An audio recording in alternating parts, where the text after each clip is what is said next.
back to that.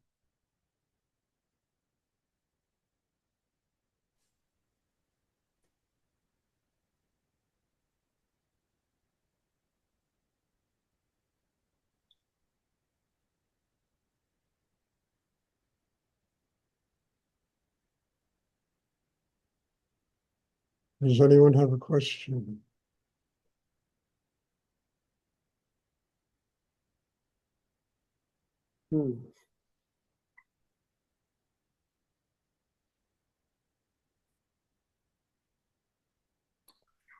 Stuart, I have something I'd like to ask you. Uh, could you talk about finding a balance between working hard on myself and working too hard on myself?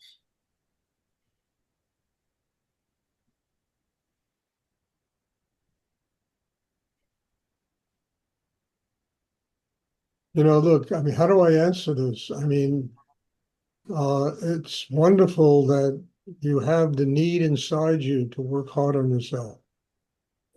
I don't know how you can work too hard on yourself.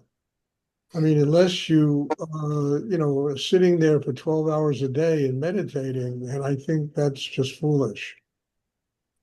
But if you take, a half hour at home and sit down and meditate, like I said the other day, and you do this class, and in the class, you can never work deep enough on yourself in one of these classes. You never can work hard enough on yourself. Because the whole purpose of the class is to tap energy that is infinite in the universe. Call it God, call it higher energy, call it whatever you want to call it, but it's the purpose of the class. And tapping energy of that nature means that you truly have to dig deep inside yourself in order to connect with it. I don't think you can work hard enough on yourself. I think it's crazy to sit and meditate 12 hours a day. That is overwork. That is unnecessary. You'll literally give yourself a spiritual hernia, you know? But in the meditation class, when we're sitting here and there's so much Shakti available and so much energy available in these classes, it's like Rudy said, work brings more work. And it's true, it does.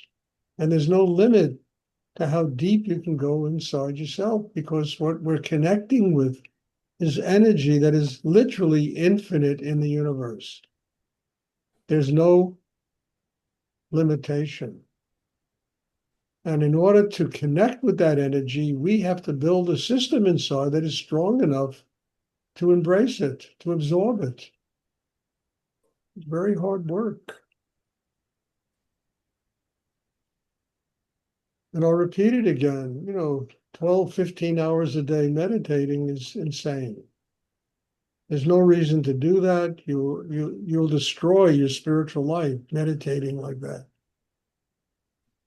But in the period of a class, in the period of a half hour of sitting at home alone, there is no depth that you can go to that even gets close to capturing the amount of energy there is in the universe, the energy of God, which is infinite in the universe, energy that transcends time and space. Anything transcends anything the human mind can comprehend, has a logic completely its own. And it's that totally logic that really, it's like putting sugar in front of a horse. You get a lot of mileage out of the horse. Get a lot of mileage out of yourself going deep enough, trying to absorb that kind of energy. Takes a lot of work.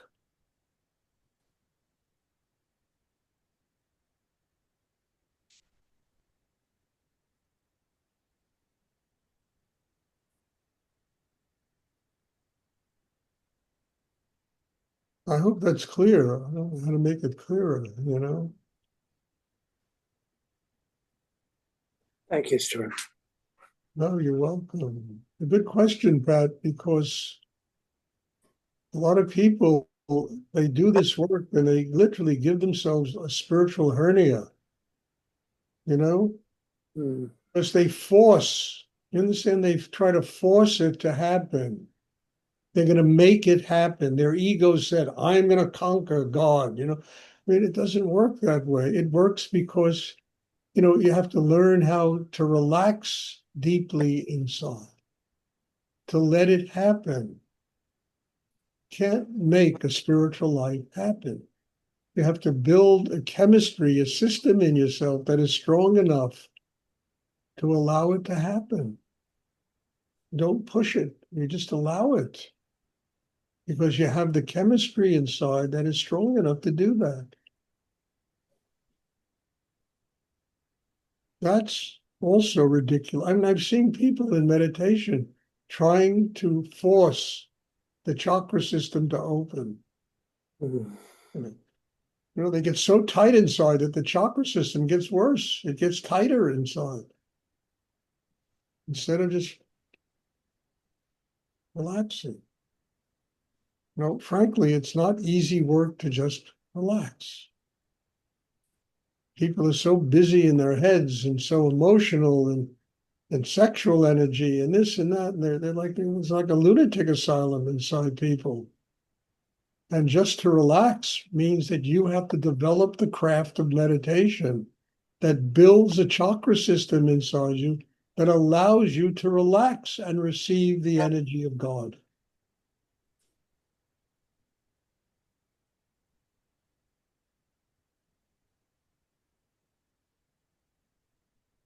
And the real tragedy of this all is that we're trained to do the exact opposite in life. From the time we're kids, we're trained to make it happen. Your will is going to make it happen. And there's so much tension in the world because of that. And what happens? You know, people just drive themselves crazy. Mm.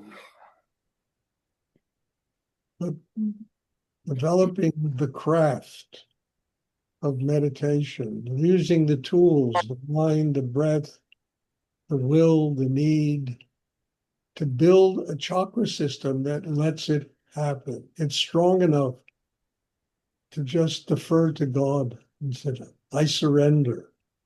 I surrender.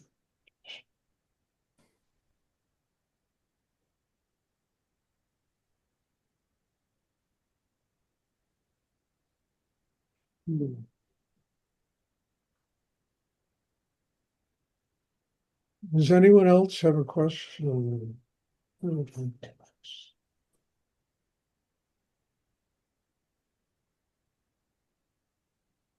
I hope that's clear, you know. I mean, a great musician doesn't make it happen. They have developed the craft in playing the piano, violin, you know, saxophone, whatever it is. And having developed that craft, their need to connect with creative energy allows it to happen, to flow through them. And they create beautiful music, great art, great dancing.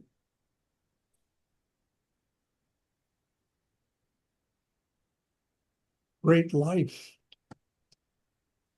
Hardest one of all to let happen, a great life.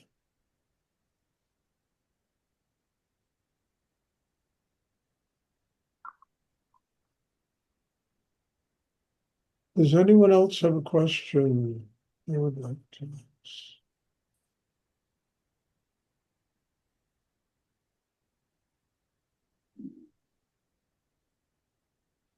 Question. Is there such a thing as guardian angels? And if so, Excuse me? I was asking, is there such a thing as guardian angels? And if so, is there a way to ask for help when I'm going through a difficult time? Well, there certainly are guardian angels. I've had them living with me most of my life.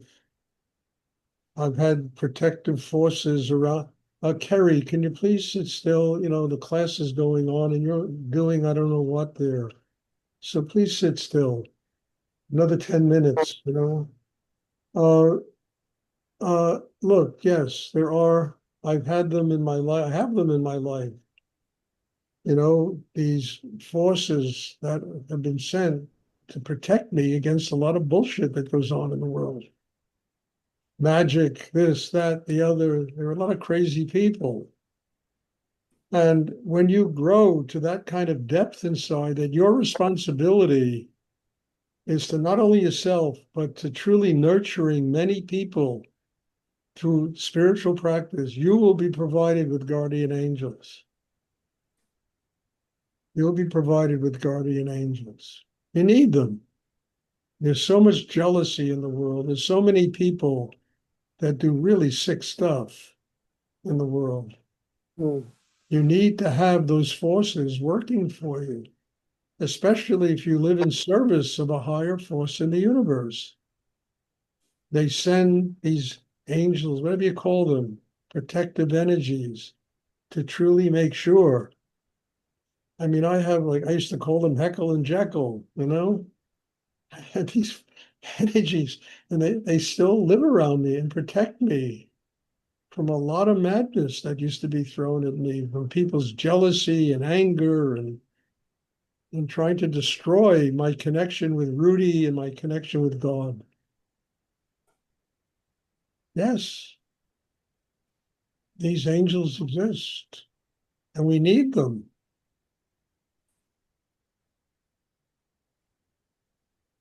And we need them. And as I say, if you spend your life serving higher energy, God, using your karma to serve you will be given guardian angels.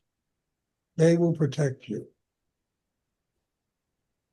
You understand? If you spend your life being, sucked into all the illusion of the world and all the karma of those angels, they're not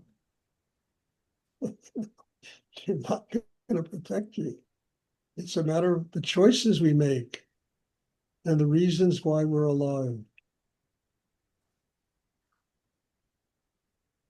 So the answer is yes, but the answer is we have to make conscious choices in life. And we are almost organically given these higher forces. They come to protect us.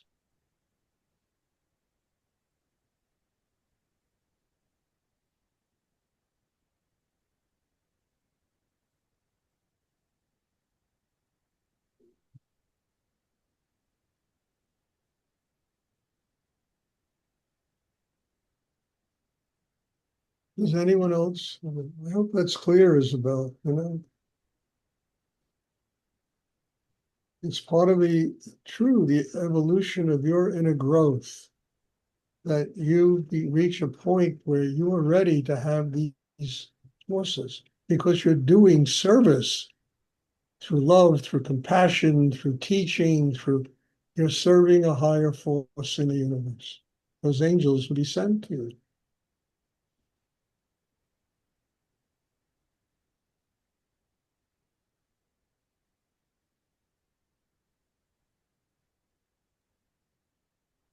Now, to do what I teach, you don't have to believe in God. I really mean that. You could be agnostic, you could be atheist, understand? But there's something in every human being, whatever their belief is, that wants to be happy,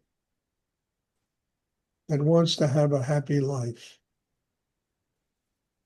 And if that thing is real inside, then this meditation will take you. And from there, you never know what the next step is. Once you get a touch of that, you become very deeply grateful for what the universe can provide.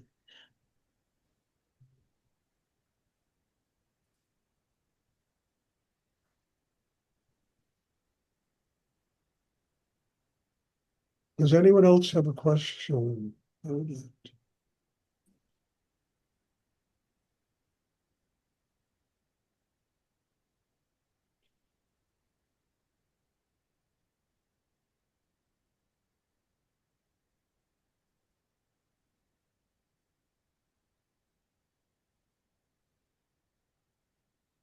Okay, if there are no more questions, then we will have meditation tomorrow evening.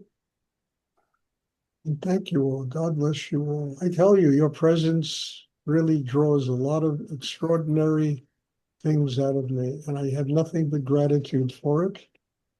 And I'm looking forward to seeing everybody soon. Thank you. God bless you. Have a happy, what is it? Tomorrow's a holiday. Juneteenth. Juneteenth. Have a great Juneteenth. Thank you. God bless you all. I'll see you all soon. Thank you, Stuart. Thank you. Thank you, sir.